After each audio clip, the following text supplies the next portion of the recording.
Shelby Oaks is the directorial debut from the man himself, Chris Stuckmann. Let's talk about it. Okay, so Chris Stuckmann's directorial debut, Shelby Oaks, was it good? Was it not very good? Let's get into it. Since the inception of Chris Stuckmann's YouTube channel, it has been of his greatest interest to eventually become a filmmaker. He's always said so in his reviews, and it's always been a primary passion of his. He's not quite like a lot of other reviewers like Jeremy Johns or YMS. He didn't exist on this platform to simply review films and that be a career of sorts. No, I think he made a career out of it, but I think his main incentive was to find and connect with people who were also film enjoyers, and eventually provide himself with the platform to eventually be able to make movies himself. And now he's finally come out the gate with his debut feature film, Shelby Oaks.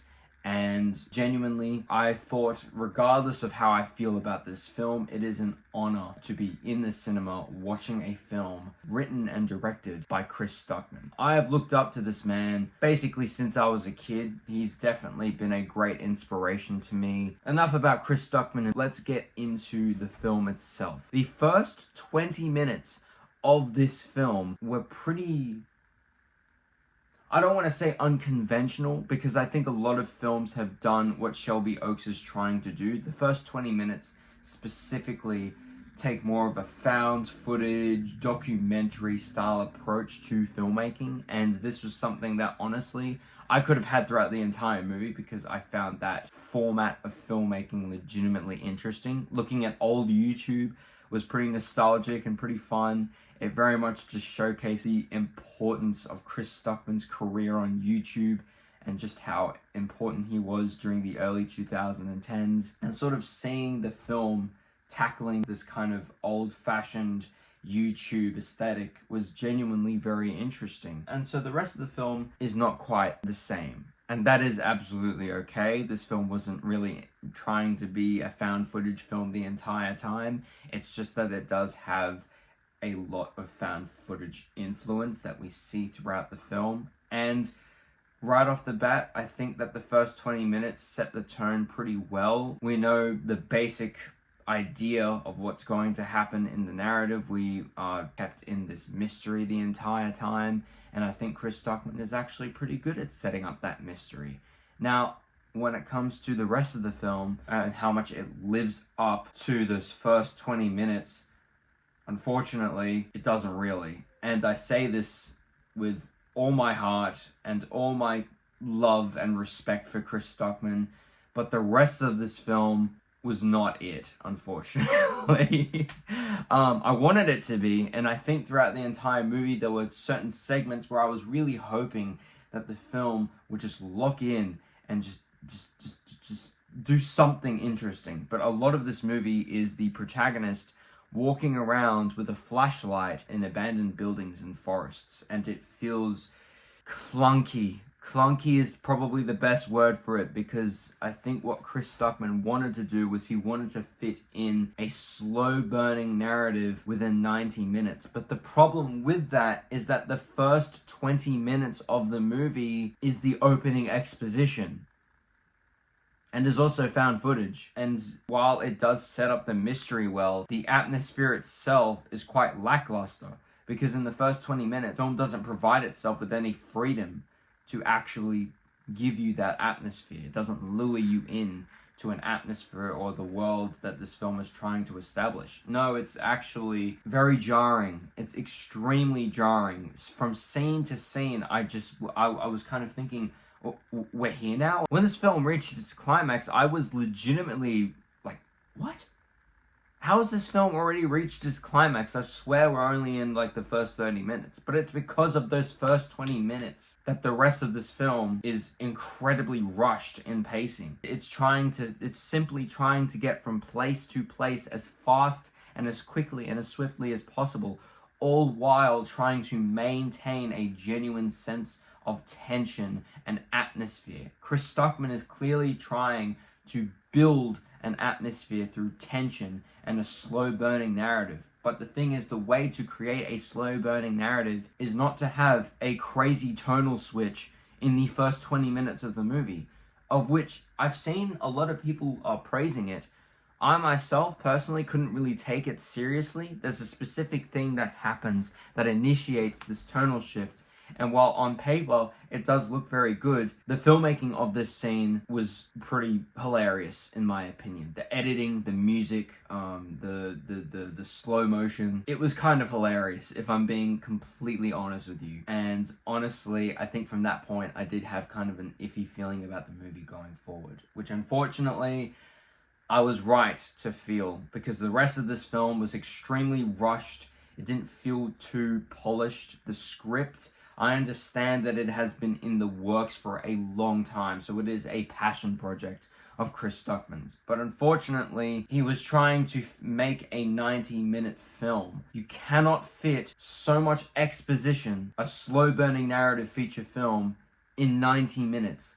It's just undoable, because the first 20 minutes, once that's finished, you have an hour and 10 minutes left to tell your story. That is not a lot of time, especially with the kind of story that you want to tell. The hidden lore feels very derivative of other films. Chris Stuckmann wears his influences on his sleeve. A lot of it is trying to be Hereditary meets the Blair Witch Project meets Lake Mungo, and it honestly doesn't work. It is a very interesting concept. When we get to the climactic point, there is a somewhat tense scene that was probably the most well-paced scene of the entire movie, in which a confrontation happens.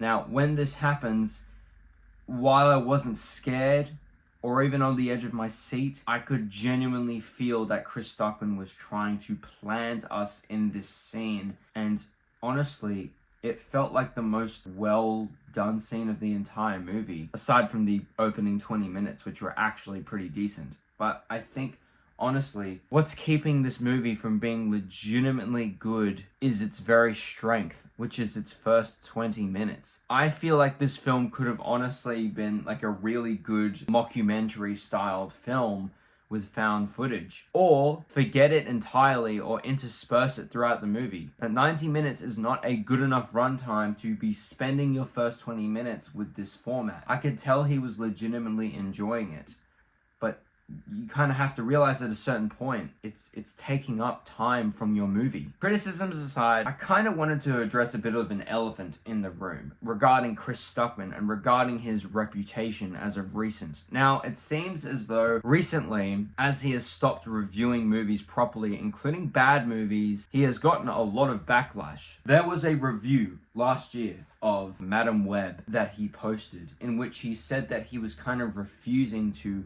really cover the criticisms of the film because he is now a filmmaker. A lot of people were really angry at this idea. And hell, I miss Chris Stuckmann's Hilariosity videos. It's been 5 years since he's done one. But I think at least you need to respect what Chris Stuckmann is doing nowadays. He is not a film reviewer anymore. He literally said so in the video titled, "I'm making a movie." He said himself that the channel wasn't going to be the same, that he wasn't going to be giving movies A+, F. He wasn't going to be doing the same thing as he used to do. It's quite evident that a lot of you didn't watch the video, because if you did, then maybe you'd be a little more understanding behind Chris Stuckmann's situation. Chris Stuckmann is uploading videos today, like as a filmmaker, because he cares about his audience. There's nothing wrong with that. There's nothing wrong with talking about movies retrospectively and in a different way to what you used to. He is a filmmaker now. He is not a film critic. I feel as if a lot of you are missing that and are just jumping ahead and wanting him to be more critical of movies, despite the fact that he has clearly illustrated that that is not in his interests anymore.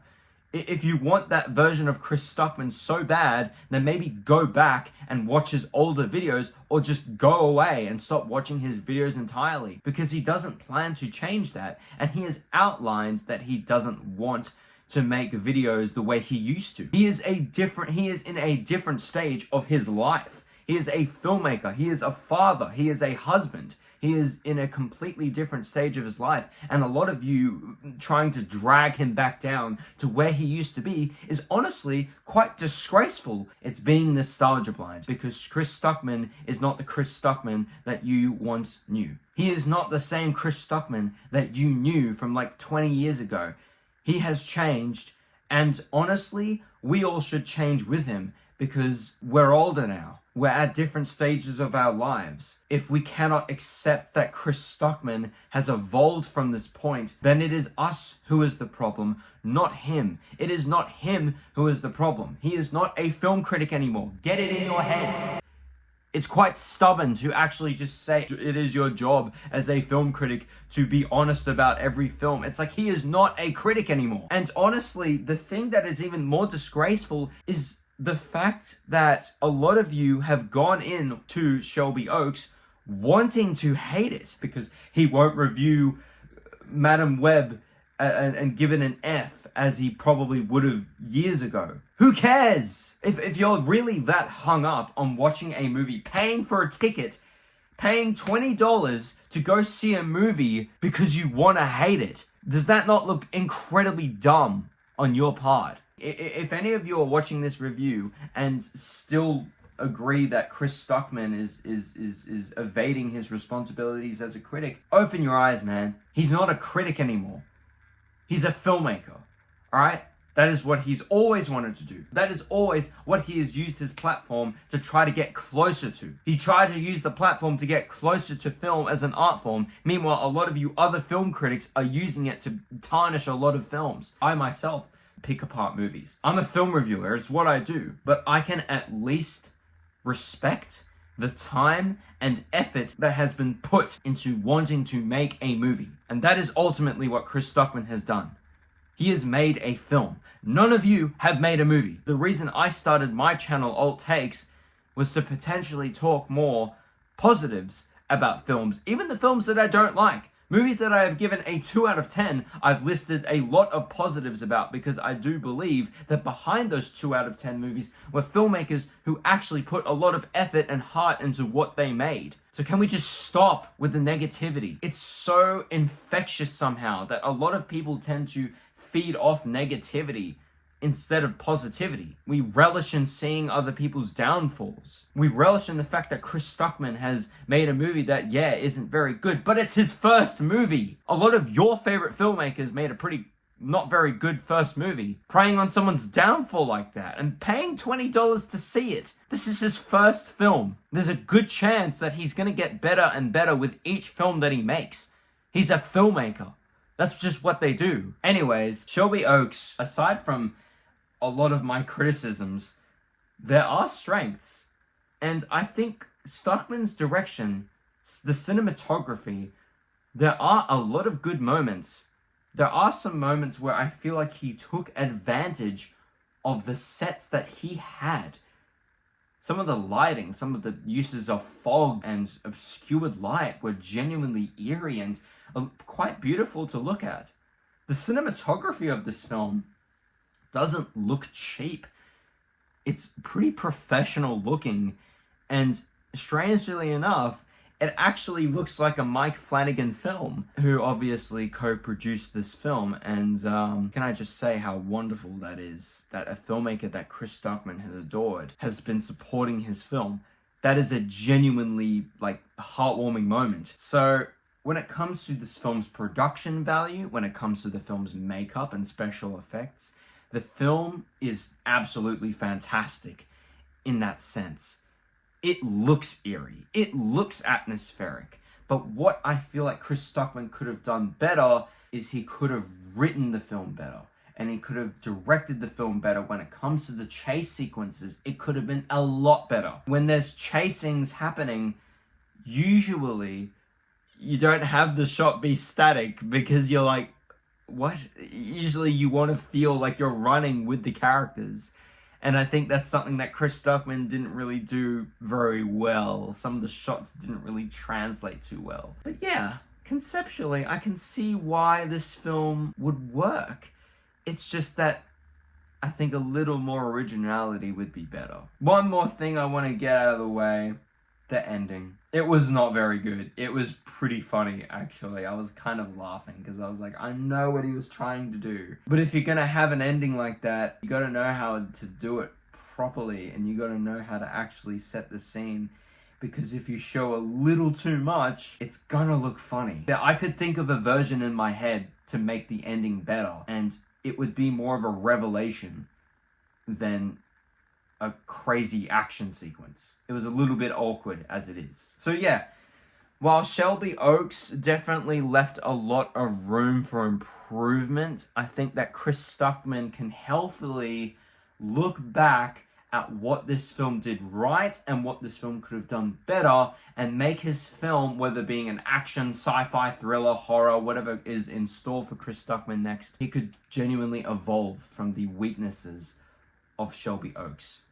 Personally, unfortunately, it is with a heavy heart that I give Shelby Oaks a 3 out of 10. But regardless, I'm sure that one day Chris Stuckmann can make a film that blows absolutely everything out of the water. I believe that he has it in him to make the best action film that we've seen in a long time. He just has a long way to go to get to that point, and that is okay. Guys, I hope you all enjoyed my review of Chris Stuckmann's Shelby Oaks.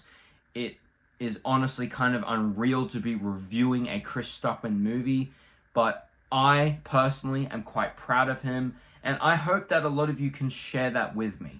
Now, I want you all to tell me what you thought of Shelby Oaks. Did you like it? Did you not like it? Tell me in the comments, keep them respectful, and I'll see you all in the next one.